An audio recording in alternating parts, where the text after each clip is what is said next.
Welcome, everyone. My name is Charlene Margot, and I'm co-founder of nonprofit The Parent Venture. We're delighted to have with us tonight Dr. Vidya Krishnan from Children's Health Council, who will be talking to you about neurodiverse minds, emotional lives, a mental health perspective. Take it away, Dr. Krishnan. Thank you so much, Charlene, for that lovely introduction. And I'm going to share my slides because I'm going to use that to kind of frame my presentation today. Here you go. Right. Thank you very much for your interest in this particular presentation. Today, I'm going to talk about neurodiverse minds from the perspective of their emotional lives, which is a significant portion of all of our daily existence. As Charlene mentioned, I come from this perspective from multiple different directions. Obviously, as a parent of children, as a professional, as a person in the mental health and the behavioral health space. So as we talk about it, I want to briefly frame our conversation in terms of the outline of this presentation. I'm sorry.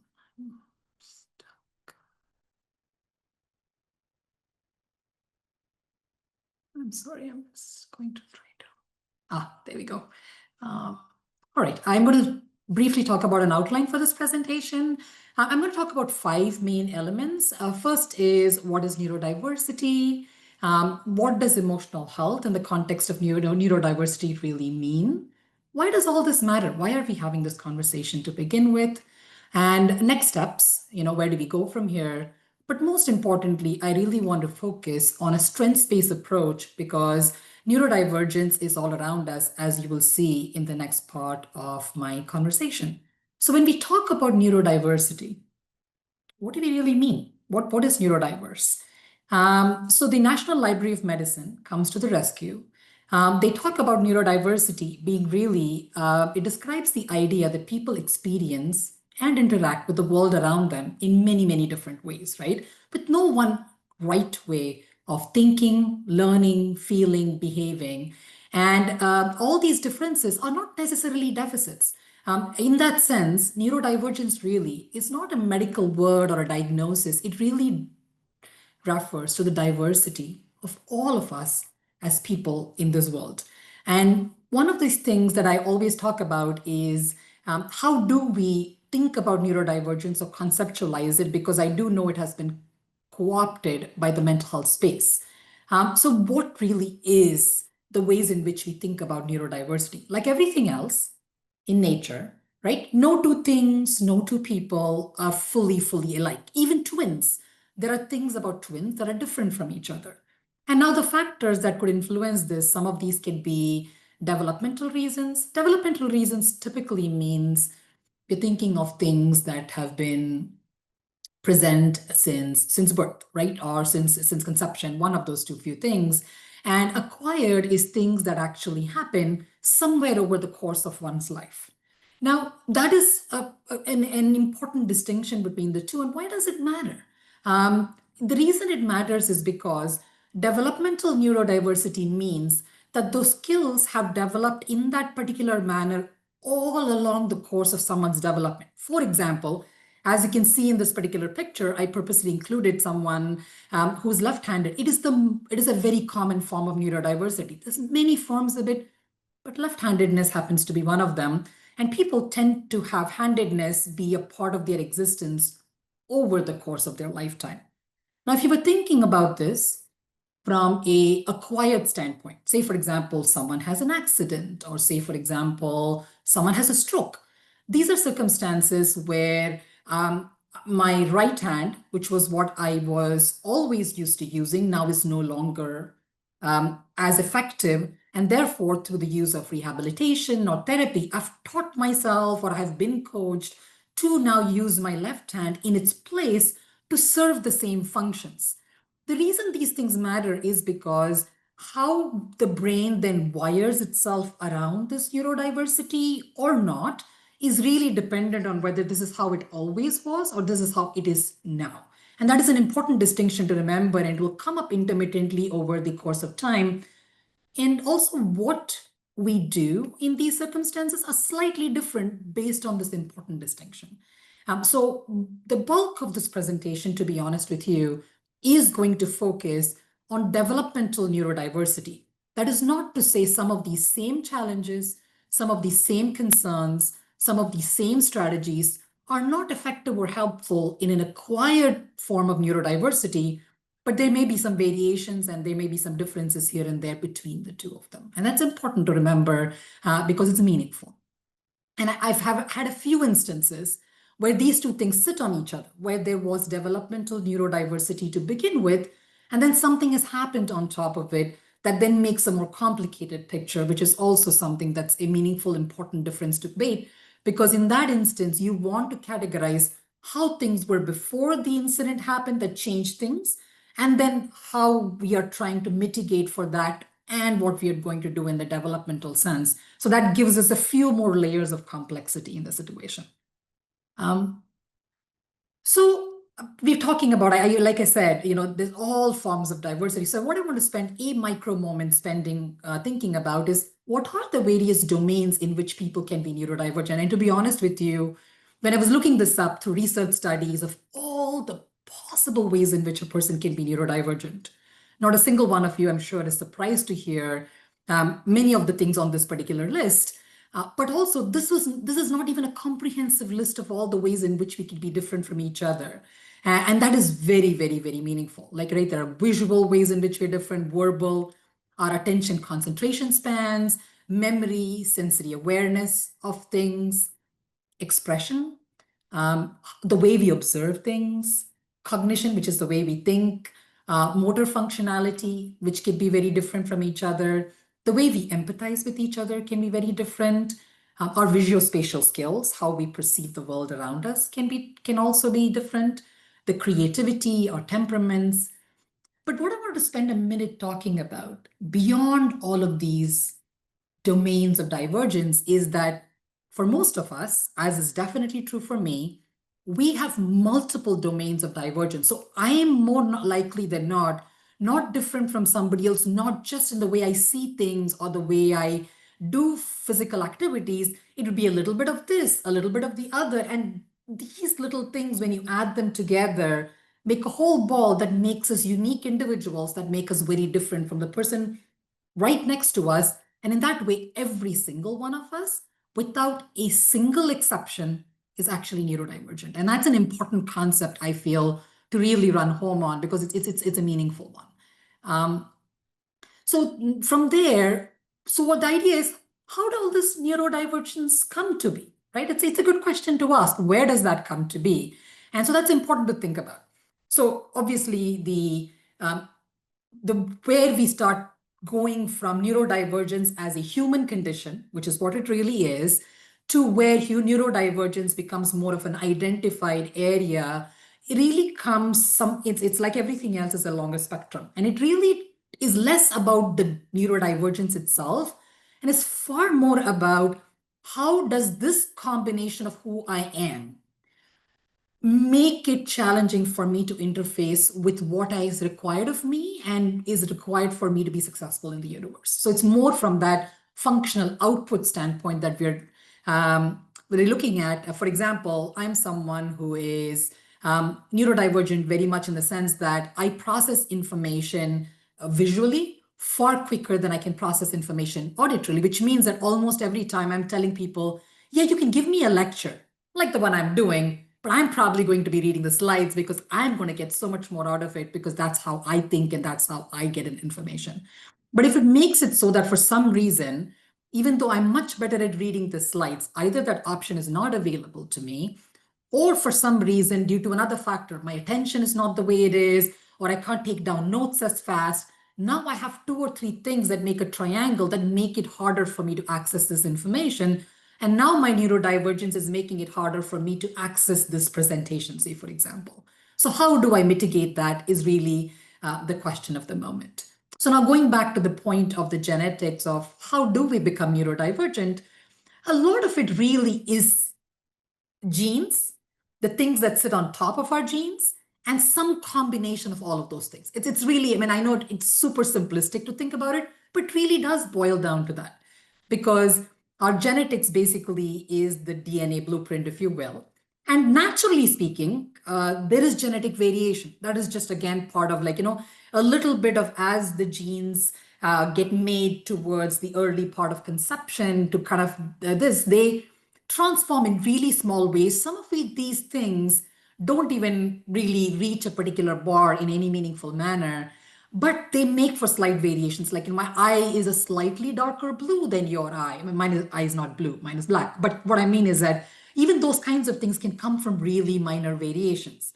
Now, on top of genes are things called epigenetics. They're just other genetic material that sits on top of the DNA, which is a little bit exposed to the elements, things in the world, lifestyle, the way you eat, the way you live.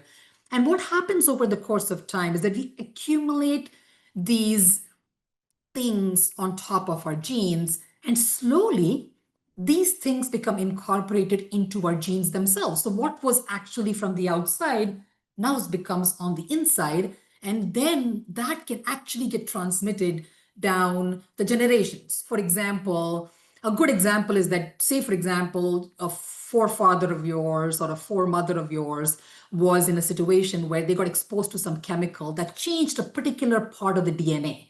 Some part that got eaten up by the actual DNA, and now whatever that characteristic was, everybody in your family has. That is a good example of what epigenetics means.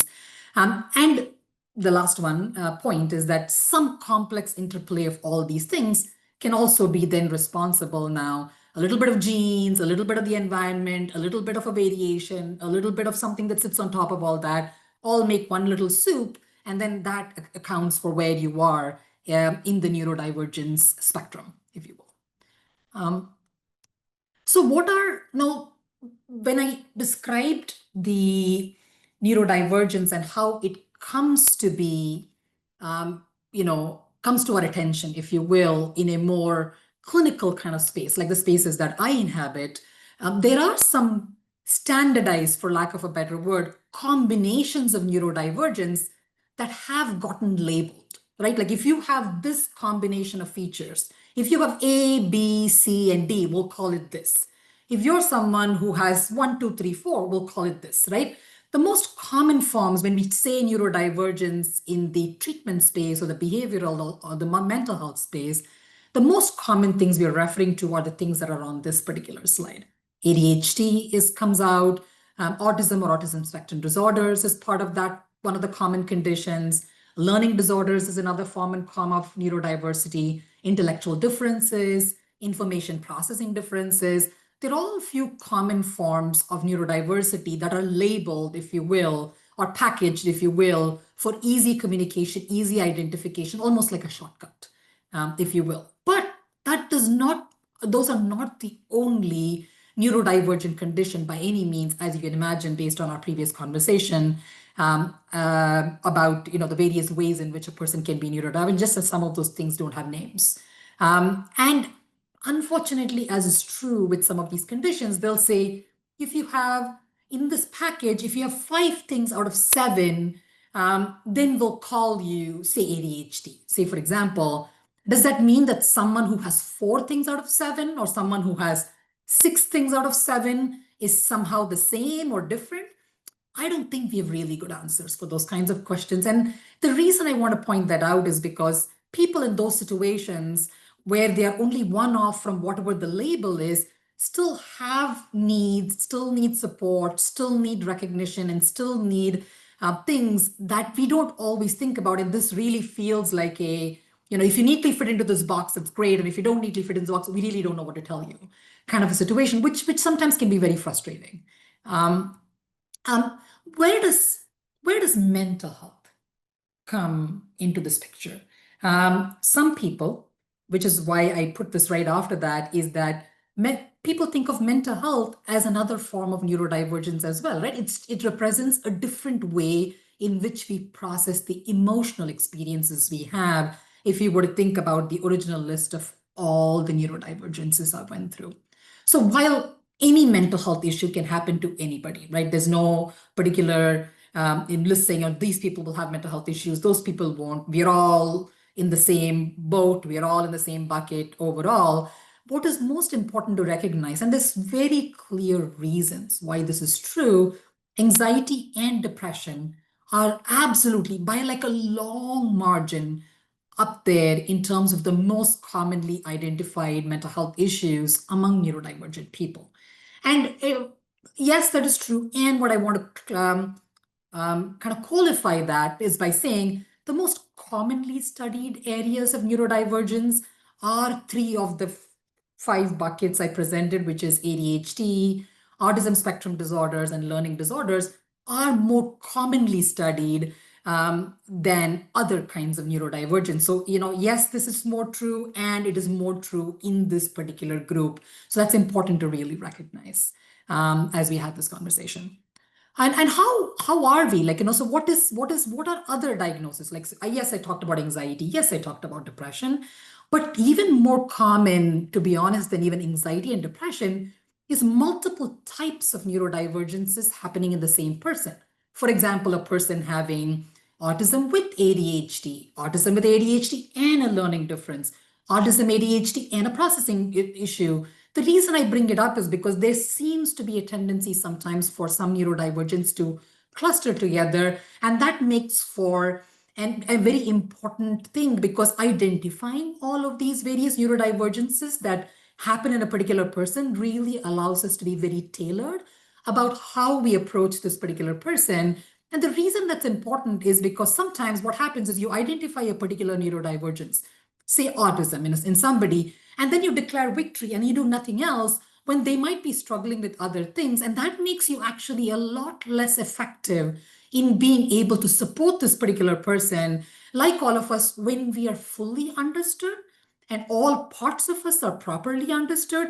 I think our ability to then support those various identities, support those various trends, support the challenges that might come as a part of that picture just becomes so much more robust. So I do think it's meaningful to really make sure that you're able to understand all the various ways in which a person is presenting and all the various ways in which they might be neurodivergent and get that identified if possible. Of course, I already had mentioned depressive disorders. I mentioned anxiety disorders. It's important to note that in the anxiety disorders bucket, all of the anxiety disorders are included. So we're thinking of panic disorder, social anxiety disorder, generalized anxiety disorder, obsessive compulsive disorder, like all of them. But people with neurodivergence can also struggle with psychotic disorders, bipolar disorder. There is tic and tic disorder and Tourette syndrome that can happen, as can be substance use disorders as well as alcohol use disorders. So we have to look at the various diagnoses that might present in a particular situation, because there is value sometimes in understanding what's going on. Not sometimes, there's always value in understanding what's going on with somebody.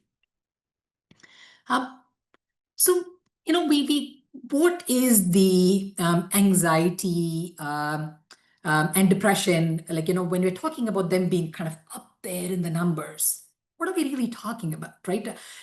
In people, hands down, if someone has a combination of autism and ADHD, anxiety in that combination is hands down the most common co-occurring mental health issue. And the reason I want to point this out specifically is because I like to call anxiety the great mimicker. And it's important to remember that. So sometimes it goes very unrecognized, because some of the things that kids with ADHD, or adults for that matter with ADHD or autism, go through, while they may be really because of anxiety, we sometimes think, oh, that's just because of the ADHD, or that's just because of the autism, and don't really recognize there's also anxiety going on, which could be a big barrier in terms of functional output. And that's very important. And to be honest with you, what is important to point out is like about 40 to 50% of the adults with autism, ADHD, Tourette syndrome, learning differences struggle with anxiety. And there's many, many reasons which we will go into, but that's an important thing. That's not a small number of people. 40 to 50%, that's a lot of people. And what is important is that in school age children, right? Like, so we're talking about the younger group, people who are in active education, the prevalence of anxiety disorders, for example, in those people is somewhere in the 70% range, as compared to those who do not have any autism, any ADHD, it's 12%. I mean, that is not a small margin of difference.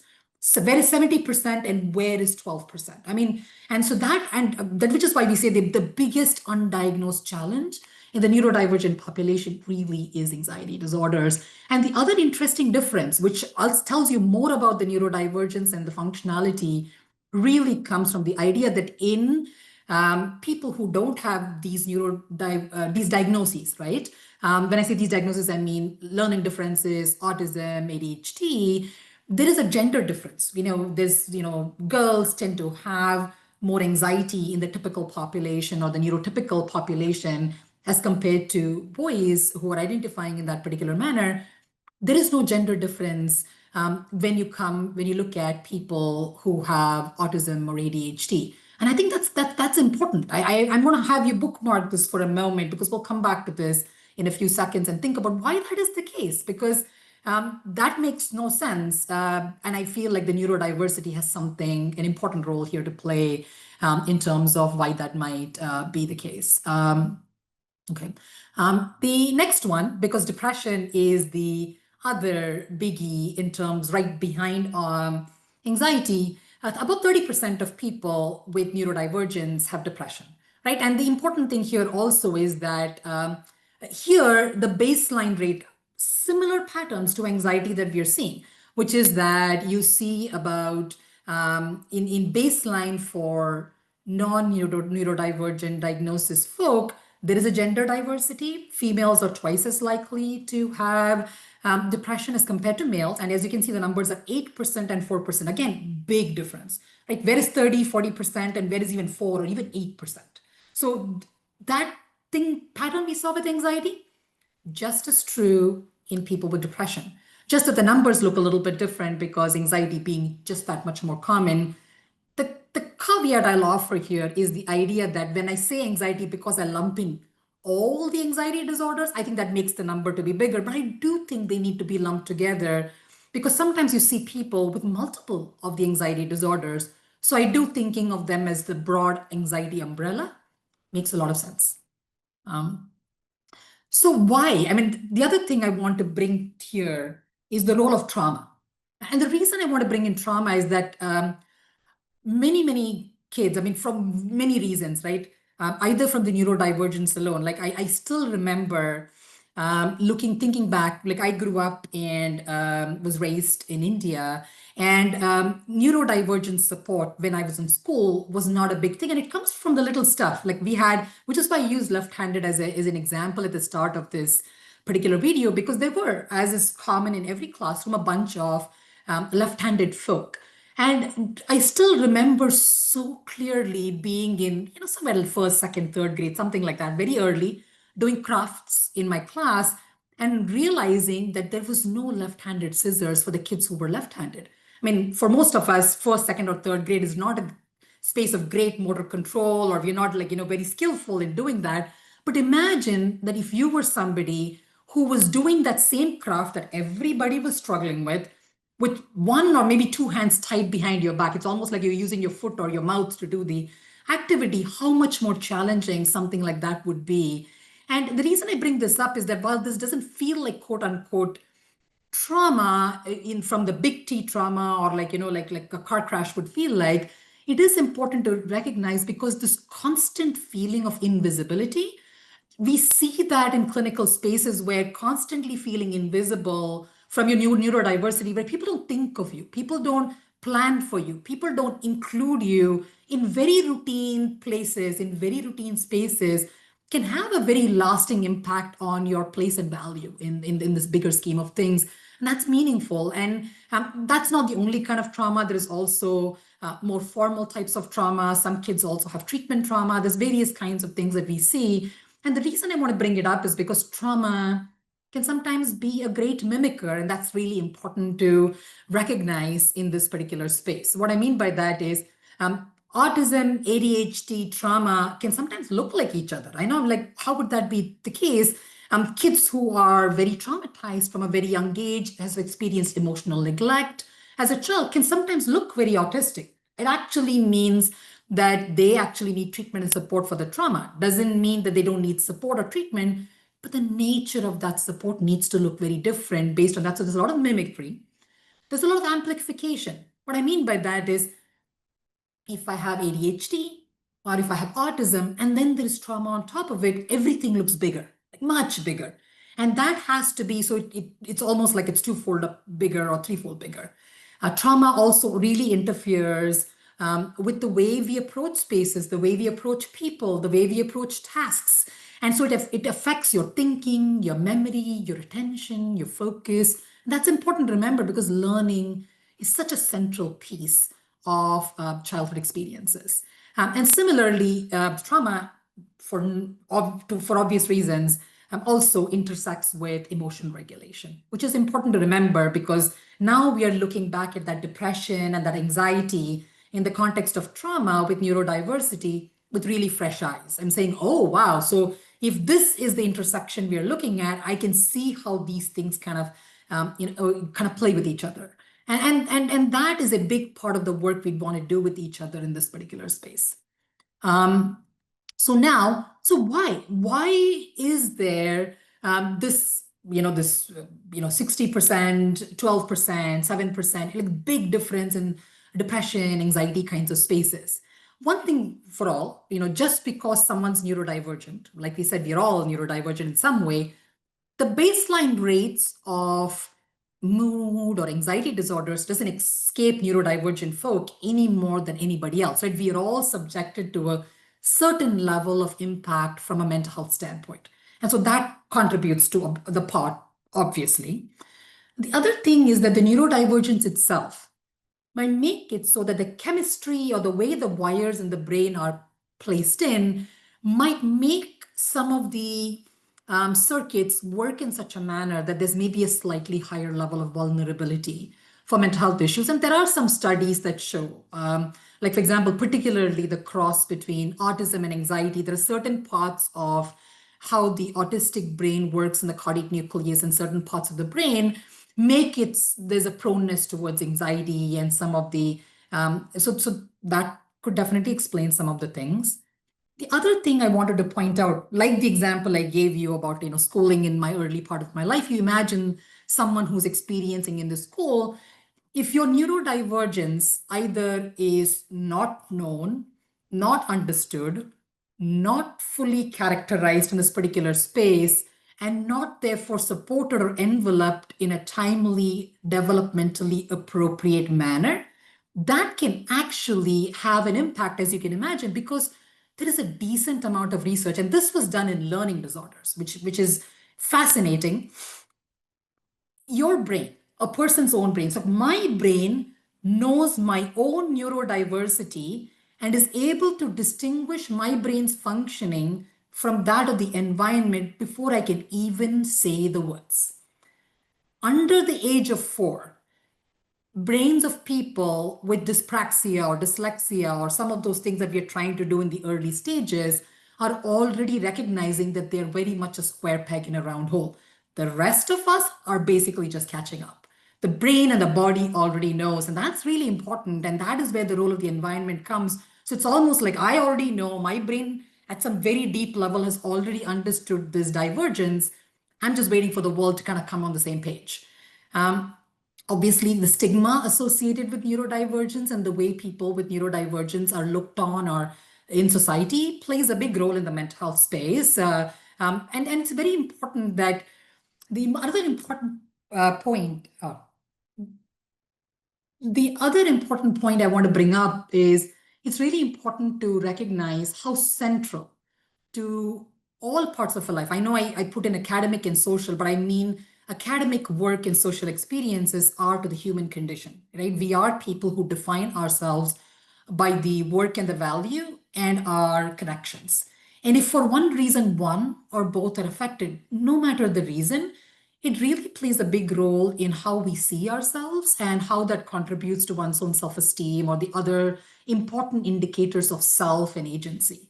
And that does contribute because when that is not in keeping with how we want those things to be or how we hope for those things to be, that is important. And that can lead to a lot of the mental health challenges. Last one is expectation. I want to put this as in bidirectional. What I mean by expectation is on one hand, what I mean by expectation is that unfortunately, the more technologically savvy we've gotten, and I mean not just the internet era in the last 20 years or 30 years or whatever, I would go back to the industrial revolution, right? The more mechanized we've been, the more in academic and in workspaces, we've gotten very dogmatic, very formulaic, very algorithmic in the way we do things, leaving very little room, if any, for different ways of doing the same thing that are just as good, just as effective, just as productive. But because the value for sameness is necessary when we do machines or we automate certain parts of the process, it has to be approached a certain way, mostly because the machine is at this point still stupider than us in most ways. So that made it so that we all are more and more put into like these boxes, which sets up an expectation. So if you can't fit into the box at school, if you can't learn the way the school will teach you, or if you can't work the way the work wants you to do it, it feels like there is no way to break that glass ceiling and get into those spaces. But the same thing is true in social interactions, right? That if you can't interact in the way the universe wants us to do in this moment. For example, I was joking with somebody the other day. I said, if I had to date right now, I probably would completely not be able to do it because it doesn't make sense to me. And this was so different from what I did or did. And in some ways, that is, for me, it's a passage of time because probably my skills are super rusty. But for some other person, it might be neurodivergence that makes that difference. And the fact there's not other ways or acceptable ways to do some of these things is a challenge. And that's an expectation problem. And now you're set up in a situation where you don't feel like you are able to mold yourself, in this case, to become the round peg that needs to be successful in whatever way society deems is successful. And that is an important contributor to mental health challenges, and that's important to recognize. Now, so there are obviously many issues. What do we do? I mean, okay, yes, there are these mental health challenges. What do we do now? So it requires all the things that we've kind of been talking about. So we'll get into it. The first is identification. The second is formal diagnosis. There is treatment planning and implementation. After that, there is therapy types of services, and there is environmental types of supports, all of which kind of are things that would be part of the next steps in this particular journey with mental health in the neurodivergent space. For identification, right?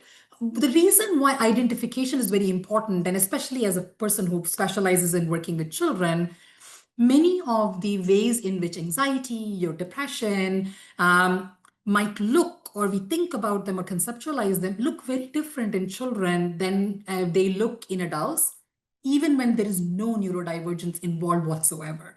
And if there's 1, 2, or 3 areas of neurodivergence along with that, that looks like something else altogether. So someone might look at somebody who is struggling and not be able to know what they're actually seeing. So it is important that there are people, and part of the challenge is that because sometimes it's hard to very clearly put this into neat boxes and say, this checklist of things means that someone's anxious, because sometimes a kid who's having a meltdown might really be anxious, or a kid who's experiencing a shutdown might actually be anxious. But if you have no way of knowing that's what it is, they're not just saying they're worried or they're scared, it's hard to know what's going on. So that is one. Similarly, why is formal diagnosis important? Diagnosis features were not standardized or distinguished from divergence themselves. What I mean by that basically is that sometimes the criterion in various forms of neurodivergence, like how your attention is, maybe represented across anxiety, ADHD, autism, in everything there may be an attention component, and it's not unique to any one condition. So sometimes it's very hard to put those labels that insurance or some kind of a provider or standardized language is needed to be able to find the right box, if you will. And if it doesn't fit a box, how do we then go about doing the next steps, which presents sometimes a challenge. And so finding ways in which to clearly explain what's going on is very, very important and meaningful, because it does open the doors to that treatment, to that therapy, to that accommodation. And so finding ways in which it could be done in a way that people can agree on and understand is very challenging,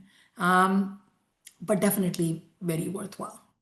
The other one is that, and this part I want to spend a micro minute on, which is that, neurodivergence means sometimes when we do research on medication treatments and other kinds of things, until very recently, a lot of studies actually excluded people who were neurodivergent because that made it so that standardized, like developing a understanding what the result was or how it would apply made it very challenging. So if you look at older studies, they purposely would not have people with autism, not have people with this or that. Definitely the tide has turned in the last 10 years. A lot of advocacy organizations have done an amazing job in this space. But that means that some of the data from older studies for medicines and things like that really do not include. So what many times people are doing is they're extrapolating data from people whose brains or whose chemicals are not really like the people we are actually using the medication on 100%. And that is meaningful. So, and so that kind of creates a particular type of challenge. So how are we going to then find the right treatment? The other thing is that genetic conditions, which can sometimes happen in people with neurodiversity, can alter the ways in which medicines act on the body, people react to these medications. So that is also a meaningful, important differentiation. The other one also is that even though now research has turned the tide, it takes years because, especially when you're thinking of children, because we are not just looking at how they may be doing today. We're looking at how they grow to be, what effects does this medicine not only have on the anxiety or the depression we are trying to treat, what effect does it really have on how the growth and development of this child is going to proceed? Because that is something that I would want to be able to talk to a parent to note that, oh, this is going to help the anxiety and depression, and this may be what it will do in terms of development, good or bad. Informed consent means that you should be able to meaningfully talk about these things, and that's not always possible today. The other thing also is that sometimes what's happening underneath the surface before anxiety came in is not always clear, because when you look back, you're like, when did the anxiety actually start? And what does this person look like without anxiety? And if the medicine was to help, how would it make a meaningful difference, right? So it's a very apples to oranges kind of a situation. And I just want to spend a few seconds spotlighting that, because that is an important consideration, which definitely is the bread and butter of what I do for a living on a daily basis. And the last one, is even if you think about therapies or other kinds of things, universal protocol is basically using some central principles to basically apply across the board and support people through their difficulties. There are a few evidence-based treatments for supporting people who are neurodiverse, but the bulk of treatments for anxiety or depression actually have not been standardized always in people with various types of neurodivergence. Again, that is improving, that's changing for the absolute better, no question about it. But these protocols sometimes take years to validate. And as we all know, like we were all talking about, no two neurodivergent people are always the same. So it does require a certain amount of skill beyond the manual to basically translate that manual into lived experience to be able to support the clients and people that we see in our offices on a daily basis. And that remains an area of pretty significant need. So, and the other thing which I think is important is that, and I think I kind of already spent some time on this, but I'll just say this, I'll read this out because this is important. School, work, social spaces still very much remain very neurotypical oriented in the way they conduct business, if you will. And that is an area of challenge. We are a very we have diverse learning needs. We are going into into a universe workspace that has very different kinds of needs. And I don't know that there has been a significant modernization of our educational or our occupational spaces. And I think that's very much the need of the hour. I don't speak this just from a neurodivergent lens. I speak this from an all of us type of lens. I do think that we need to do a lot better to keep up with the times. And I don't think we are doing a good job. So what are the factors that affect treatment, right? So the three main factors that affect treatment, I would say basically are that availability matters, right? As you said, already the universe we are working with in terms of treatments to support anxiety, depression, other mental health challenges is narrow. So availability matters, access matters, that is really important. Compatibility matters. What I mean by compatibility is how does the treatment I have available or that I have access to fit what I need? And just because some random treatment is available, if it's not the right treatment for me, it's useless. And that is an important consideration. So it's not just that, I'll give you, I don't know, bananas, but though what you really need is oranges, but I guess you'll make do and you'll make your recipe anyway. Really doesn't work in this particular sense. And I think that's an important thing. And the last one also is when I say willingness on everybody's part.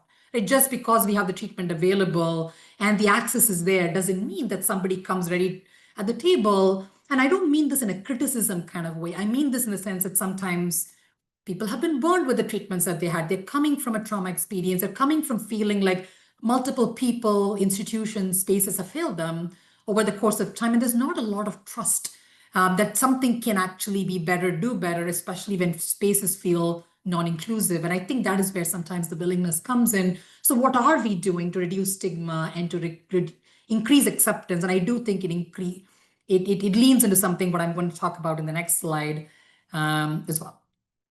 So what I want to go about, because we're talking about mental health a lot, I feel like we want to, approach this from a well-being standpoint to a certain degree. And the philosophy I want to kind of put out there is, well, attempting to maximize the potential for every individual, using a framework of what is achievable, right? Like almost a ladder approach, if you will. Yes, we want to all get to the top of the ladder, but I think focusing on getting one rung up, two rungs up, three rungs up, makes it much more likely that we will get further up the ladder, because sometimes we do miss the, in this instance, sometimes we're so focused on the forest that we really miss the trees. And I think we need to have both approaches, forest for the trees, trees for the forest, both sides of it. So having a very pragmatic, thoughtful, advocacy-oriented approach is really very meaningful. You want to have it be very strengths-based because everybody has their strengths and things that they can and cannot do. And having a middle path, how do we make a bridge between what is possible, what is desired, and then how do we really aim for the functional outcomes that we're really looking for? So that brings me to the last two slides that I will go into. So how do we think of a strengths-based approach around the spaces that we inhabit, and how can we make them more friendly to all of us, not just neurodivergent folk? And it's very design thinking kind of an approach. The idea being having clear communication, because sometimes we imagine things have been said or understood when they really have not been. Really universal training and awareness among all of us is really important. I do think having routine and predictability for all of us, structure, we laugh sometimes at the 9-to-5 culture that maybe our parents or other people inhabited, but it was very binding. It was very clear what needed to happen. And I think the absence of that has really caused challenges. We do have grind culture here, definitely in the Bay Area, but in other places too. But I do think the human brain for everybody functions better when there are inbuilt breaks. There is time to think, there is time to dig deep, to focus. I do think that flexibility in how we use the spaces around us and having that be more of it rather than very rigid ways of thinking about it help a lot. Some people work better in noise-free environments. Some people produce better in certain more creative spaces. And how do we make that, which goes in with the sensory-friendly design thinking? And I think that when I say individualized resource kit, I mean, many of these things are very simple. And if you give people the option to develop, build, and use these kinds of things that they know will comfort them and allow them to produce at their best level, or if somebody else is able to suggest them, I think putting them into practice makes a lot of sense when possible. And the last one, which is what can we all do, is from a social space, is that I do think we have to do a lot more listen and ask and not assume. I think we tend to be very ableist in being how nonverbal we are in our communication sometimes, where we assume that just because the nonverbals are there, that everybody in the space understands what we mean. But I think sometimes being super explicit, I nodded, which means I agree, or saying those kinds of things sometimes is very meaningful, and finding ways in which you could be inclusive when so you're not, having just all this nonverbal communication in a room where there are people who may not always do that, allowing people to sit with information and finding ways to align interest, right? Not just looking at the differences, but really finding ways we can align interest, and always leading with curiosity, right? That curious about the human experience, curious about another person, curious about people and places and what they bring, which are so unique and special to them, is always valuable. Um, and thank you very much. That was the presentation, and I think Charlene is going to take over, and I'm going to, for a minute, stop sharing. Well, thank you so much, Dr. Krishnan, for that fascinating discussion. I have learned so much, and I know everybody online too. We have many, many really interesting questions. So let's just have at it. Okay, if you don't mind, Vidya. Here we go. First one. What is your opinion regarding stimulant versus non-stimulant medication for ADHD? Good point. So stimulant medications in all people, if they can be tolerated in the context of ADHD, have an effect size of 0.8, 0.9%, which means that 80 to 90% of the time, they are really, really helpful and effective. And there's some really good studies showing that stimulants can be very helpful in people who have ADHD. That being said, there's a few considerations. One of them is that not all people who are neurodivergent can always tolerate stimulants, because, as I pointed out, not all our studies were done in people with neurodivergence. So it looks for a very careful, considered, partnership-oriented kind of approach with your provider. And the other thing in neurodivergence, sometimes what happens if that is comorbid with the ADHD, is that there are some factors in the ADHD presentation that may be related to executive functioning or some other issues, which actually stimulants don't treat. They really, really help attention. That's the main thing they help with. So sometimes that becomes conflated. So there's a few consideration points there. But if possible and there's no contraindication, I always say start with a stimulant if possible. Okay, thank you for that. Just people who have to log out, I want you to know we're hearing lots of great thank yous for such an interesting and informative presentation. All right, we're starting practical here, and then we're going to merge into philosophy. Dr. Krishnan, you mentioned DNA. The question is, if my daughter's father was a heavy marijuana smoker throughout his life, could that have led to my daughter having ADHD? So not necessarily ADHD itself, because that, like I said, is a combination of multiple different types of neurodivergence. But they do say that marijuana, especially heavy marijuana use, but in either parent preceding the conception of the child, actually can have epigenetic changes. This is one of those things that we talked about, where it is the thing that is happening in your blood that then goes into your DNA and makes changes. And usually the changes are at the level of working memory, information processing. It's in these subtle kinds of ways, including an increase in chances for certain mental health conditions. And what you're looking at then is that now, if there's a coalition of a few different types of neurodivergence, it could then explain ADHD. But unfortunately, our current understanding of almost all diagnosable neurodivergence, if you will, is that they're multifactorial, and you're rarely one factor and one factor alone. Okay, thank you for that. Really interesting. Here's another good question. Are bipolar disorder and borderline personality disorder considered neurodivergent? So at this particular point, no. And that doesn't mean, and the reason for it is not because they're not neurodivergent. The reason for it is because depending on what you commonly call as neurodiverse, as I mentioned at the beginning, it's a non-medical term. It's not in any diagnostic category or anything like that. There are some groups I've found where those are classified as neurodivergent. There are some other classifications I found where they're not classified as neurodivergence, but our current common understanding in the mental health space includes neurodivergence to mean those 5 things I put in the first slide, and everything else that I put in the second slide is not yet found its way into common parlance. That's the only reason why. Okay, interesting. Thank you. All right, this is a longer question, but let me see how I can do with it. All right.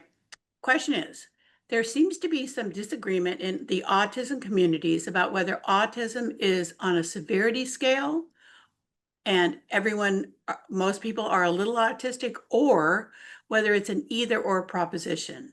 Do you have an opinion? The author says, as mom to an autistic level 1 kiddo, I see some similarities in myself, but not enough probably for an autism diagnosis. There's a qualitative difference in intensity and duration, for example. So is it a spectrum scale or is it a binary? I would actually go completely off and say neither. I'll tell you why. So, Okay. what makes something a diagnosable condition actually has got nothing to do with either of them. It actually has got to do with how much functional impairment you have in what you're going to do. So, even if you have a very low severity, but it really affects you in what you're doing to a very, very deep level, that actually might make you qualified for a diagnosis as compared to somebody else who may have a very severe, more severe case, if you will, or however you want to clarify that, but they're able to adaptively do almost all the things or most of the things that they're required to do, and they don't struggle with those kinds of things because that's what is expected of them, then it wouldn't qualify for a diagnosis. So I do think that diagnosis, to be fair, is sometimes feeling like the line is based on what we're putting in front of this person to do. Okay. Okay. As you said, in our technological society, the boxes are just smaller. Maybe in agrarian society, these things would not have been Yes. considered differences, right? Now, they may have still been considered differences, but they may not have been functionally Yes. impairing. You know what I mean? Like maybe, for example, since you brought up the agrarian society, irrespective of whether I was different or not, if I could still form, it was not a problem. Yeah. Right? Like, so that is, it's a very simplistic way of thinking about it. Obviously, everything is way more complex than that, but that would be the most reductionistic way of thinking about it. Okay. Here's a good question.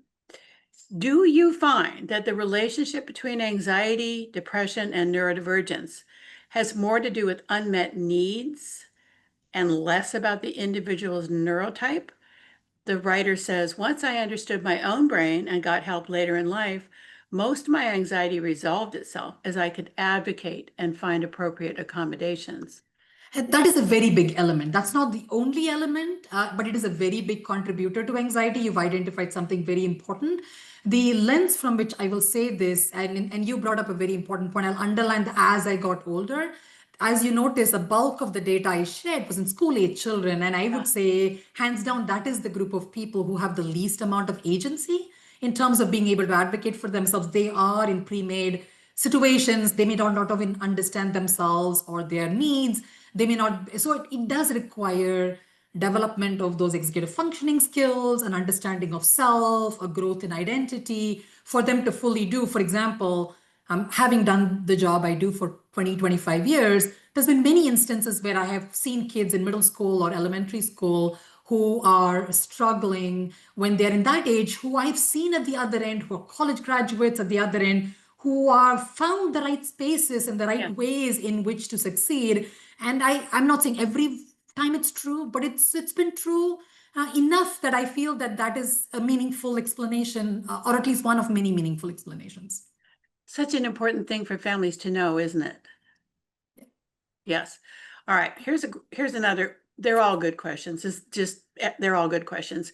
The writer asks, my 15-year-old daughter is at the high functioning aspect level of autism spectrum disorder. What are ways a mother can bond with her when teen ways and her neurodivergence make it hard? Any suggestions of activities or pitfalls? Right. I mean, you know what?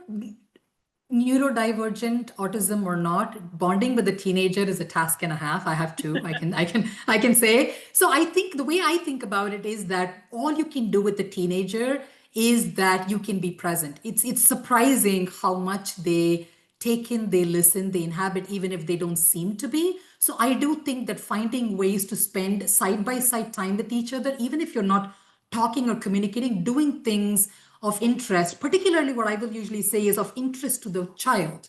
And they like, you're just there. And as they're doing that, commenting on it, joining in when able to, works across the age and developmental spectrum for all teenagers. And usually once the teenage part of it settles, that makes for more meaningful ways to connect in other ways on the other end once the emotions kind of calm down a little bit. Yes. Good advice really for any teenager. Find what they're interested in, right? Yeah. Yeah. All right. Okay, we have time for one more question. This is, again, complicated, but a question I think I should ask. Given that getting a diagnosis can be difficult based on what you said earlier about checking all the boxes, how would you recommend parents who are having difficulty with their medical providers or the schools helping with both accommodations and getting a diagnosis? So that struggle again with schools and accommodations and medical providers. I think this is where I find a lot of value in advocacy organizations. I find that knowing who they, because they can help in one of two ways. Very often, good advocacy organizations in your neighborhood, in your community, will always have resources both of providers who are supportive and able to support neurodivergent kids and their families and point you in that particular direction, either with resources, time, energy. The other thing that can also happen in those places is that they also have a lot of information available in terms of what language to use, how to talk to your school systems, how to kind of get this particular things. And if that was not the case, what can you do in those kind of circumstances and get the best possible outcome for yourself, which I know is not perfect, but I think I would really lean towards the support organizations that are available. And I know many of them are nonprofit and really trying to do the best they can with the limited resources they have, but they do just fabulous, fabulous work. All right. So, Dr. Krishnan, we have come to the end of our incredibly valuable hour together. And audience, we know that there's still questions coming in. They're all good questions. We wish we could have answered every one, but thank you again. Special thanks to you, Dr. Krishnan. Any parting final words for us? I think more than anything else, I think really leaning into the idea that we're all, which is what I started with, and I think that's what I'll end, is we're all neurodiverse. And I think coming from a place of compassion can never go wrong. I think that is a perfect place to finish along with all these hearts. So, Dr. Vidya Krishnan, again, huge thanks to you and Children's Health Council and all of the other sponsors, REAL and the Riley Project, for sponsoring the Neurodiversity Education Series. We are so grateful to you and thank you for this amazing conversation. People, we hope you'll stay on. Look at that, so much response. Thank you again, Vidya. Take care, everyone. Hope to see you again soon. Stay on for 1 second and answer that survey. Bye for now, everybody.